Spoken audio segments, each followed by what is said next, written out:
And you got on the score sheet tonight, so that was nice. That's it, on the score sheet again. Scored a couple of goals for this club, so it was nice. I don't think we've ever scored, me and John, in the same game, so probably the first time. History making. Yeah, history making, yeah.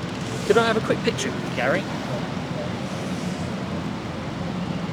All right. Thanks I so want much. to ask a couple, Gary. Just on the current Chelsea, I mean, how have you rated their start? How do you think they've done? I mean, obviously, a couple of disappointments, but I think more encouraging than maybe last season. Yeah, I think obvious, quite disappointing in terms of the results, but like I said before, the average age of this squad is very, very young. It's a new squad that's been put together. A lot of them have not got huge experience in football just yet, and also certainly not in the Premier League, so that will take time. This is a very hard league. Bundles of talent.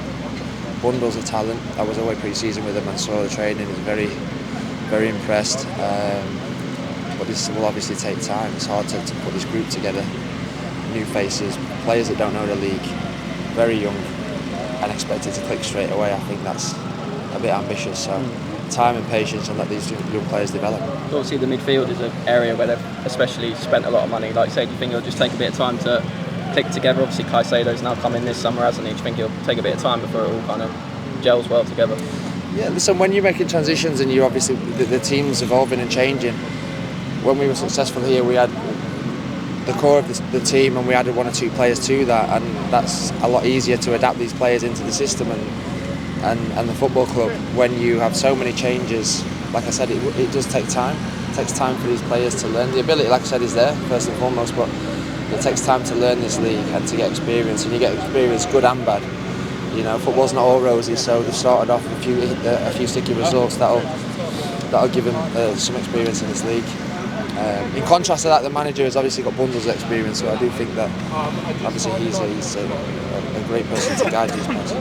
And just finally, I mean, from what you've seen in the Premier League so far, who you're tipping for the title? I mean, Man City, obviously, most people's favourites. Would you agree with that? It's hard to look past them, isn't it? Because they're developed into such a machine that's so successful. You saw last season what they did.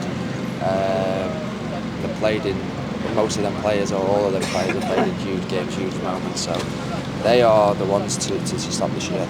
Gary, I just got one quick one, and you touched on it there about you went away with Chelsea in pre-season.